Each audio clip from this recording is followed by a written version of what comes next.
तो स्टूडेंट्स, आप सभी की इतनी ज्यादा डिमांड आ रही थी कि भैया आप हर सब्जेक्ट का तो पेपर लिए आ रहे हो, लेकिन आप हमें एसएसटी का पेपर नहीं लेकर आ रहे हो, सामाजिक विज्ञान का पेपर नहीं लेकर आ रहे हो, जो कि मेरा पेपर है 7 मार्च को। तो आपके लिए फाइनली आ चुका है सामाजिक विज्ञान का पेपर। कोड देख सकते हो 824 ओबी कोड है, पूरा अच्छे से तैयार कर लेके जाना दोस्तों। 80 से 90% क्वेश्चन आपके फंसने वाले हैं। वीडियो को पूरा एंड तक देखते रहना और क्वेश्चन विद सॉल्यूशन पूरा हल करके जो है उसको मैं आपको दिखाऊंगा। इसी में पूरा आपका मैप वर्क भी आ जाएगा, जैसे ये देखो मैप जो आता है ये भरने का, ये भी रहेगा। और आपके बहुविकल्पी प्रश्न है, लघु उत्तरीय प्रश्न है, दीर्घ उत्तरीय प्रश्न है, तो सारे टाइप के प्रश्न हैं। वीडियो को पूरा देखना, अच्छे से समझ लेना। अब देखो जो समय मिलेगा आपको 3 घंटे 15 मिनट का मिलेगा, ये सबको पता होना चाहिए। पूरा अंक जो मिलता है 70 नंबर का मिलता है पूरा। चलो ऊपर बढ़ते हैं, अब हम नोट और निर्देश देखते हैं आखिर ये सब चीजें क्या है। तो यहां से चलो हम बढ़ते हैं आगे, और यहाँ पे आ गया हमारा नोट। नोट में क्या लिखा है कि प्रारंभ के जो 15 मिनट हैं परीक्षार्थियों को प्रश्न पत्र पढ़ने के लिए निर्धारित हैं। प्रारंभ के 15 मिनट मतलब स्टार्टिंग के जो 15 मिनट्स हैं वह क्या है, परीक्षार्थियों को प्रश्न पत्र पढ़ने के लिए दिए गए हैं कि क्वेश्चन पेपर पढ़ लेना। और देखो निर्देश, निर्देश में क्या है, तो निर्देश में देखेंगे सबसे फर्स्ट निर्देश की प्रत्येक प्रश्न के लिए निर्धारित अंक उसके सम्मुख अंकित हैं। मतलब जितने भी क्वेश्चन हैं उनके सामने उसके अंक दिए गए हैं कि कौन सा 1 नंबर का है, कौन सा 2 नंबर का, कौन सा 4 नंबर का और कौन सा 6 नंबर का। अब उसके बाद सेकंड नंबर है मानचित्रों को उत्तर पुस्तिका में मजबूती के साथ संलग्न करना आवश्यक है। जो ये मानचित्र दिया जाएगा ये, इसको आपको उत्तर पुस्तिका जो कॉपी मिलेगी उसमें साथ ऐसे पंच मार देना, फिर बांधना जरूरी है। फिर उसके बाद आता है तीसरा, खंड आ में 20 अंक के बहुविकल्पीय प्रश्न हैं जिनके उत्तर ओएमआर उत्तर पत्रक पर देने। खंड आ में क्या है, 20 नंबर के बहुविकल्पीय प्रश्न हैं जिनके उत्तर क्या करने आपको ओएमआर उत्तर पत्रक पर देने हैं। अब देखो चौथा नंबर है, खंड बा में 50 अंक का है। खंड बा क्या है, 50 अंक का है। इसमें लघु उत्तरीय प्रश्न है, दीर्घ उत्तरीय प्रश्न है एवं मानचित्र संबंधी कार्य है, प्रश्न है। फिर पांचवा नंबर है, सभी प्रश्न को करना अनिवार्य और स्वच्छता पर विशेष ध्यान देना है। चलो शुरू करते हैं। यहां से हमारा आ जाता है बहुविकल्पी प्रश्न, ऑब्जेक्टिव क्वेश्चन, जो कि है 20 नंबर के लिए। तो इसको हम देखते चलते हैं। सबसे फर्स्ट देखो ऑब्जेक्टिव क्वेश्चन क्या है कि फ्रांस की क्रांति हुई। अब काफी ज्यादा इंपॉर्टेंट क्वेश्चन, इसमें जितने भी क्वेश्चन है बहुत ज्यादा महत्वपूर्ण है, सारे क्वेश्चनों को अच्छे से तैयार करके जाना। तो फ्रांस की क्रांति हुई थी 1789 ईस्वी में, तो इस पर हम लगा देंगे टिक।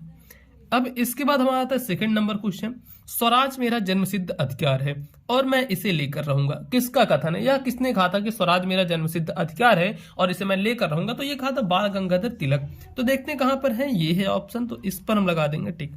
2 क्वेश्चन पर हमने यहाँ पर टिक लगा दिया। अब आते हैं अपने तीसरे नंबर पे। देखो हमारा तीसरा नंबर क्वेश्चन है जो कि सविनय अवज्ञा आंदोलन कब चलाया गया।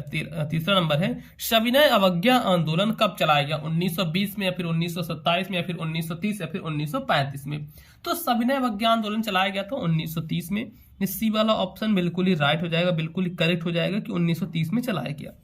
अब उसके बाद देखते हैं अपने चौथा नंबर क्वेश्चन, जो कि चौथा नंबर है, आर्थिक महामंदी का प्रारंभ कब से हुआ। आर्थिक महामंदी कब से प्रारंभ हुई, 1919 से या फिर 1924 में या फिर 1929 में या फिर 1934 में। तो ये हुई थी 1929 में। देखो ये जो सन वाले क्वेश्चन है, ये जितने बताए मैंने तीनों क्वेश्चन बहुत ज्यादा इंपॉर्टेंट है, very very most IMP question है। इनको अच्छे से तैयार करना, इसमें से आएगा ही आएगा, ठीक। अब आते हैं अपने 5वें नंबर क्वेश्चन पर। जो हमारा 5वां नंबर क्वेश्चन है, अफ्रीका में रिंडर पेस्ट क्या था। आपको पता होगा अगर सामाजिक विज्ञान पढ़े होगे तो रिंडर पेस्ट नामक एक बहुत ज्यादा भयानक बीमारी फैली थी जो कि पशुओं में ज्यादा रहती थी। तो ये यही पूछा जा रहा है, रिंडर पेस्ट क्या था, एक जानवर था या फिर एक घटना थी, एक खेल था या फिर एक बीमारी थी। तो अभी जैसा कि मैंने आपको बताया कि एक बीमारी फैली थी, तो ये हो जाएगा एक बीमारी, ठीक है, ये बीमारी है। अब हमारा 6वां नंबर क्वेश्चन, 6वां नंबर क्वेश्चन है, कपास की खेती के लिए कौन सी मृदा उपयुक्त है। कपास की खेती के लिए कौन सी मिट्टी सबसे ज्यादा उपयुक्त है, काली मिट्टी या फिर लाल मिट्टी या फिर जड़ोल मिट्टी या फिर लेटराइट मृदा। तो कपास की खेती के लिए पूछा जा रहा है, तो कपास की खेती के लिए दोस्तों काली मिट्टी सबसे ज्यादा उपयुक्त होती है। काली मिट्टी की इंग्लिश क्या होगी, काली हो गया ब्लैक मिट्टी, सॉइल, ब्लैक सॉइल हो गया, बस यही। ये कपास की खेती के लिए बहुत ज्यादा उपयुक्त होती है। अब उसके बाद आता है 7वें नंबर पर। हमारा जो 7वां नंबर क्वेश्चन है, निम्नलिखित में से किस राज्य में काली मिट्टी पाई जाती है। अब देखो 4 ऑप्शन है, झारखंड, गुजरात, राजस्थान, बिहार। तो इसमें से गुजरात में पाई जाती है काली मिट्टी, ये आपको पता होना चाहिए कि गुजरात में काली मिट्टी पाई जाती है, ब्लैक सॉइल गुजरात में पाई जाती है। इसको मैं काफी बार आपको बता चुका हूं, फिर से बता दे रहा हूं। फिर हमारा 8वां नंबर क्वेश्चन, हरा सोना निम्नलिखित में से किसे कहा जाता है। अब देखो हरा सोना, ग्रीन गोल्ड, ग्रीन गोल्ड, हरा सोना निम्नलिखित में से किसे कहा जाता है। अब प्राकृतिक वनस्पति को कहा जाता है, फिर घास के मैदान को, या फिर हरे पेड़, या फिर सघन झाड़ी को। तो इसमें बताना आपको हरा सोना निम्नलिखित में से किसे कहा जाता है। तो ये कहा जाता है प्राकृतिक वनस्पति को। 8वां का ए वाला हो जाएगा, प्राकृतिक वनस्पति। हरा सोना किसे कहा जाता है, प्राकृतिक वनस्पति को कहा जाता है। तो ये हो गया हमारा 8वां नंबर। अब बढ़ते हैं अपने 9वें नंबर पर, जो कि सलाल बांध किस नदी पर बना है। सलाल बांध कौन सी नदी पर बना है, महानदी पर, चिनाब पर, सतलुज पर, या फिर कृष्णा नदी पर। तो ये बताना दोस्तों 9वां नंबर जो सलाल बांध है, और ये सलाल बांध मैप पे भी दर्शाने पे आता है, काफी ज्यादा इंपॉर्टेंट है। तो सलाल बांध पूछा जा रहा है कहां पर बना, किस नदी पर। तो सलाल बांध बना चिनाब नदी, जो चिनाब नदी होती है यहां पर बना है। तो ये हमारा सही हो जाएगा, इसका बी वाला ऑप्शन। ठीक, अब आता है हमारा 10वां नंबर क्वेश्चन, जो कि इसमें से कौन सी रबी की फसल है। इसमें पूछा जा रहा है कौन सी फसल रबी की फसल है। चावल, मोटे अनाज, चना जिसे काला चना, और कपास। तो रबी की फसल क्या होगी, चना होगी, जो कि काला चना। ये हो जाएगा, यही होगा। तो इसको हम टिक लगा देंगे ऐसे। अब बढ़ते हैं अपने 11 नंबर क्वेश्चन पर। देखो हमारा 11वां नंबर क्वेश्चन है, श्रीलंका में निम्नलिखित में से कौन सा बहुसंख्यक वर्ग है। श्रीलंका में इसमें से कौन सा बहुसंख्यक वर्ग है। तमिल है, या फिर ईसाई है, या फिर सिंहली है, या फिर मुस्लिम। तो श्रीलंका में सबसे ज्यादा सिंहली है, ये याद रखना। सिंहली जो है ये श्रीलंका में सबसे ज्यादा बहुसंख्यक, मतलब इनकी जनसंख्या बहुत ज्यादा है इस वर्ग की। ठीक, अब 12वां नंबर, बेल्जियम कहाँ स्थित है। बेल्जियम अफ्रीका में स्थित है, या फिर एशिया में, या फिर ऑस्ट्रेलिया, या फिर यूरोप में। तो बेल्जियम कहाँ पे स्थित है दोस्तों, यूरोप में स्थित है।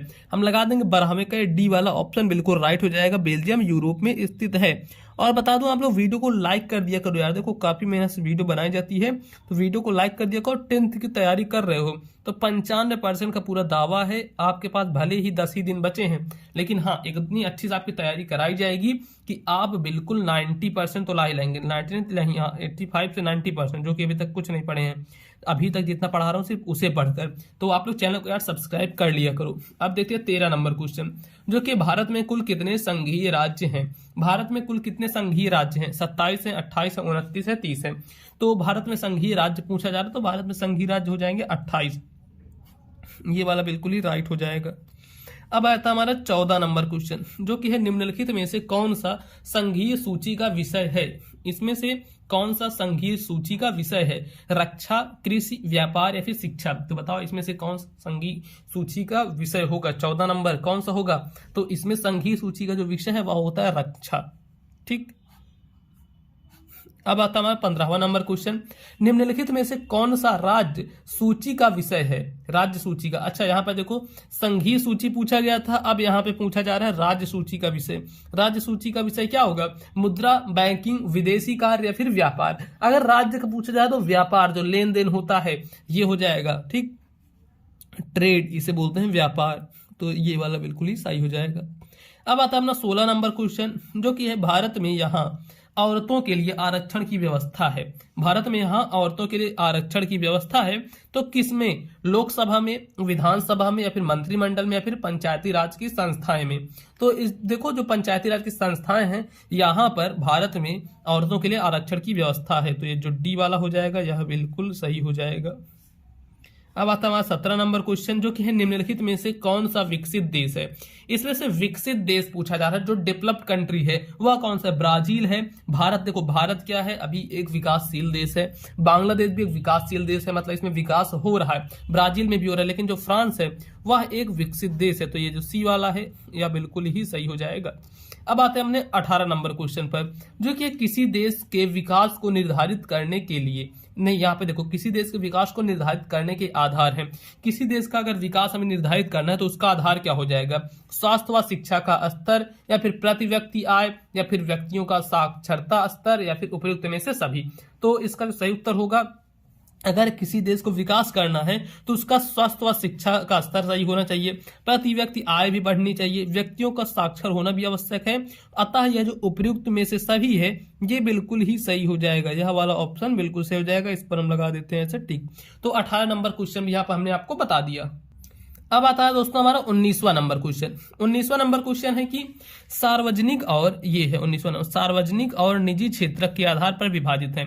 सार्वजनिक और निजी क्षेत्र के आधार पर क्या विभाजित है? रोजगार की शर्तें, या फिर आर्थिक गतिविधियों के स्वभाव, उद्यमों में स्वामित्व, या फिर उद्यम में नियोजित श्रमिकों की संख्या। तो ये हो जाएगा उद्यमों में जो स्वामित्व है वह सार्वजनिक और निजी आधार पर विभाजित है। सी वाला ये बिल्कुल सही हो जाएगा, इसको एकदम राइट आंसर हो जाएगा।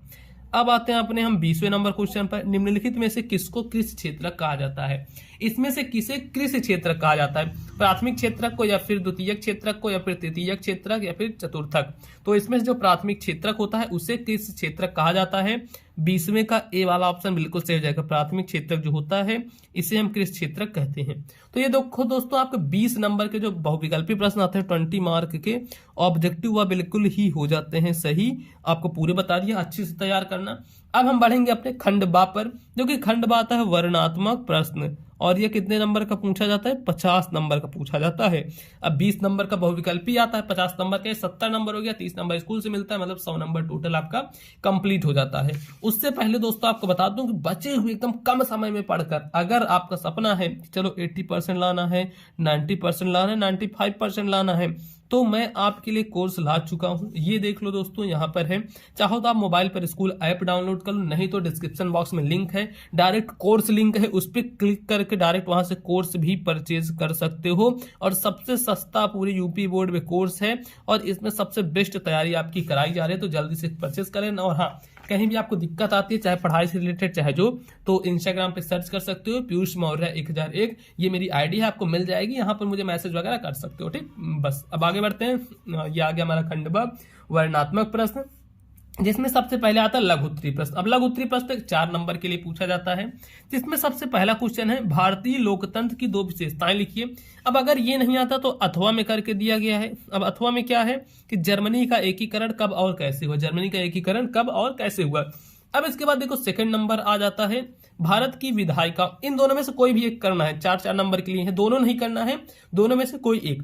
दूसरा है भारत की विधायिकाओं में महिलाओं के प्रतिनिधित्व की स्थिर लिखिए। ठीक, ये कर सकते हो 4 नंबर के। नहीं आता तो अथवा में करके दिया गया है जैव संसाधन और अजैव संसाधन क्या होते हैं। जिसमें जीवन व्याप्त होता है जैव संसाधन कहते हैं, जिसमें जीवन नहीं व्याप्त होता अजैव संसाधन कहलाते हैं।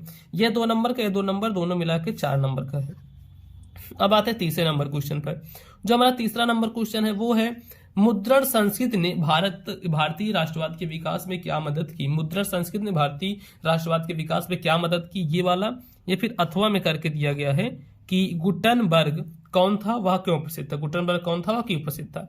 फिर उसके बाद देखो चौथा नंबर है गांधी जी ने अपनी पुस्तक हिंद स्वराज में असहयोग आंदोलन के पक्ष में क्या तर्क दिया? ये आएगा 4 नंबर के। नहीं तो आप अथवा में कर सकते हो यूरोप महाद्वीप के शक्तिशाली कुलीन वर्ग की प्रमुख विशेषताएं लिखिए। तो इन दोनों में से कोई भी एक कर लेना। अब बढ़ते हैं आगे अपने दीर्घ उत्तरीय प्रश्नों पर। ये देखो हमारा आता है दीर्घ उत्तरीय प्रश्न। अब ये क्वेश्चन 4 क्वेश्चन रहेगा और 6 नंबर के लिए, मतलब 6 चौक 24, 24 मार्क का दीर्घ उत्तरीय प्रश्न आएगा। इसमें देख लेते हैं। सबसे पहला क्वेश्चन है राजनैतिक दल का क्या तात्पर्य है? लोकतंत्र में राजनैतिक दलों की विभिन्न भूमिकाओं की विवेचना कीजिए। ये आता है तो इसको लिख दो, और अगर यदि नहीं आता है ये तो अथवा में भी करके दिया गया है। अथवा में चाहो तो ये वाला क्वेश्चन कर सकते हो, भारतीय संघ में केंद्र राज्य संबंधों का वर्णन कीजिए, जो कि ये भी आएगा आपसे 6 नंबर के लिए पूछता है। ठीक, दोनों में से कोई एक कर लेना। फिर जो हमारा सेकंड नंबर क्वेश्चन है वो आता है, ये बहुत अच्छा किया है कि हाँ अथवा कर दिया है। अगर किसी को नहीं आ रहा है उस टाइप का क्वेश्चन तो दूसरा कर सकता है। फिर उसके बाद है महामंदी के कारणों की व्याख्या कीजिए। महामंदी के कारणों की व्याख्या करनी है कि हम महामंदी के आखिर क्या कारण थे, तो इसको कर लेना दोस्तों। और बताइए कि भारतीय अर्थव्यवस्था पर इसका क्या प्रभाव पड़ा। नहीं आता तो अथवा में करके विश्व अर्थव्यवस्था के ने कैसे स्थान ग्रहण किया, इसमें तकनीकी का क्या योगदान है, इसमें तकनीकी का क्या योगदान है। फिर उसके बाद है तीसरा नंबर क्वेश्चन, पूना पैक्ट पर किसके हस्ताक्षर हुए, उसकी 2 शर्तें लिखनी है। अब उसके बाद अथवा करके आता है यूटोपिया अथवा कल्पनादर्श क्या है। यूटोपिया अथवा कल्पनादर्श क्या है। तो 6 नंबर के लिए सारे क्वेश्चन हैं। फिर एक आता है लास्ट क्वेश्चन जो कि चौथा नंबर है। वो क्या है? वह है लोकतांत्रिक शासन प्रणाली से होने वाले कोई 4 लाभ लिख, लोकतांत्रिक शासन प्रणाली से होने वाले कोई 4 लाभ लिखने हैं, तो ये कर देना, काफी ज्यादा इंपॉर्टेंट है ये क्वेश्चन। फिर ये वाला बहुत ज्यादा इंपॉर्टेंट है, उपभोक्ता के अधिकारों पर एक निबंध लिखना है, जो कि 6 नंबर के लिए पूछा जाता है। अब इसके बाद आता है मानचित्रकार। और एक चीज आपको बताओ दोस्तों, यूपी में क्या होता है, टोटल 7 पेपर बनते हैं। हर स्कूल में आप देखते होगे अलग अलग पेपर रहता है, क्योंकि पेपर 7 बनते हैं। तो ये जैसे एक पेपर है, अब ऐसे 6 और पेपर है, वो कहाँ मिलेंगे, वो भी इसी चैनल पर मिलेंगे।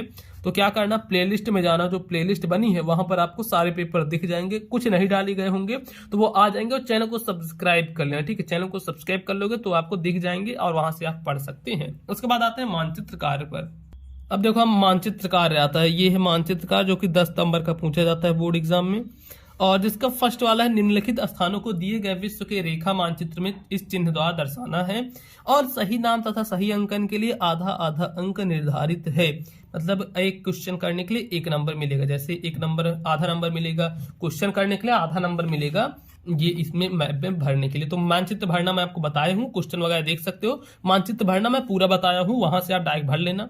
बाकी हाँ, इस वीडियो को ज्यादा से ज्यादा आप लोग लाइक करना, चैनल को सब्सक्राइब कर लो। अगर 10th में हो तभी चैनल को सब्सक्राइब करना, 12th वाले मत करना। अब 10th की एकदम बढ़िया तैयारी, 95 की तैयारी करवाई जा रही है चैनल पे बहुत अच्छे तरीके से। तो वीडियो को लाइक करना, चैनल को जरूर से सब्सक्राइब कर लेना दोस्तों। मिलते हैं हम आपसे और किसी नेक्स्ट वीडियो में।